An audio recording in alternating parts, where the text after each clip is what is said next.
Hello. അപ്പം ഇന്ന് ഇതേ ആരും പോയതിൻ്റെ ശേഷമാണ് കേട്ടോ വീഡിയോ എടുക്കണത്. പോയതിൻ്റെ ശേഷമല്ല, പോണ സമയത്താണ് വീഡിയോ എടുക്കാൻ തുടങ്ങുന്നത്.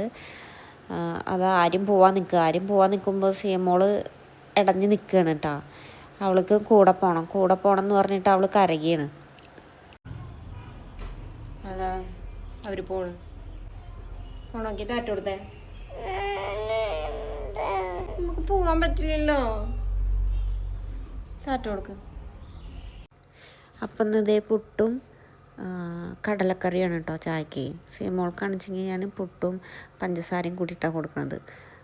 പിന്നെ അതിൽ കുറച്ച് ചൂടുവെള്ളം ഒഴിക്കും, അല്ലെങ്കിൽ അവൾക്കത് പുട്ട് കഴിക്കുമ്പോൾ ഞാൻ തരിപ്പിൽ പോയാലോ. പിന്നെ പെട്ടെന്ന് ഇങ്ങനെ ഇറങ്ങാനൊക്കെ വേണ്ടിയിട്ട് ചൂടുവെള്ളം ഒഴിച്ചിട്ടാണ് കൊടുക്കുക. ഓ ചൂടുണ്ടാ? ഓ അമ്മ തരാട്ടാ. ഓ വെള്ളം ചൂടുണ്ടാ? ഞാൻ വാരി കൊടുക്കാൻ നോക്കിയിട്ട് അവൾ സമ്മതിക്കുന്നുണ്ടായിരുന്നില്ല കേട്ടോ. അപ്പം ഞാൻ വേഗം പുട്ടൊക്കെ കഴിച്ചു. എനിക്കാണെങ്കിൽ നല്ല വിശപ്പുണ്ടായിരുന്നു. അപ്പം ഞാൻ വേഗം കഴിച്ചു. കഴിക്കുമെന്നല്ല, അവിടെ ഇരുന്ന് കളിക്കുകയാണ്.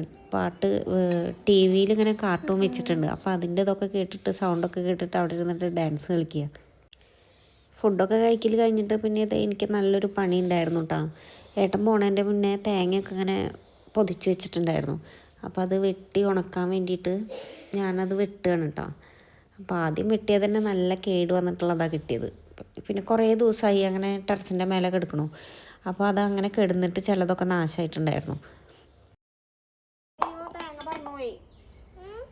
തേങ്ങ അതാ പറന്നു പോണ്. ആ തേങ്ങ എടുത്തരുമോ? അമ്മയ്ക്ക് എടുത്തരുമോ ആ തേങ്ങ?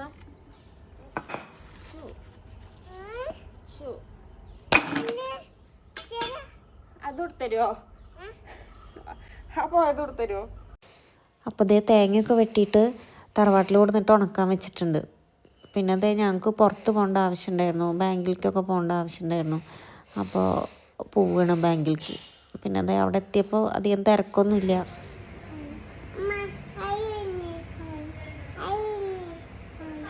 ബാങ്കിൽ തിരക്കൊന്നും ഉണ്ടായിരുന്നില്ല വെച്ചെങ്കിലും അവിടുത്തെ കാര്യങ്ങളൊക്കെ ഒന്ന് വളരെ സ്ലോ ആയിട്ട് അവർ ചെയ്തിരുന്നത്. എന്താ പറ്റിയെന്നറിയില്ല.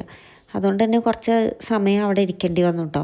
പിന്നെ വീട്ടിലേക്ക് കുറച്ച് സാധനങ്ങളൊക്കെ വാങ്ങാണ്ടായിരുന്നു. അപ്പോൾ അതൊക്കെ വാങ്ങി ഞാനും സിയമോളും പോരുകയാണ് കേട്ടോ. വണ്ടിയിൽ കയറി ഒരു 5 മിനിറ്റ് ആകുമ്പോഴേക്കും കുട്ടി നല്ല ഉറക്കമായിരുന്നു.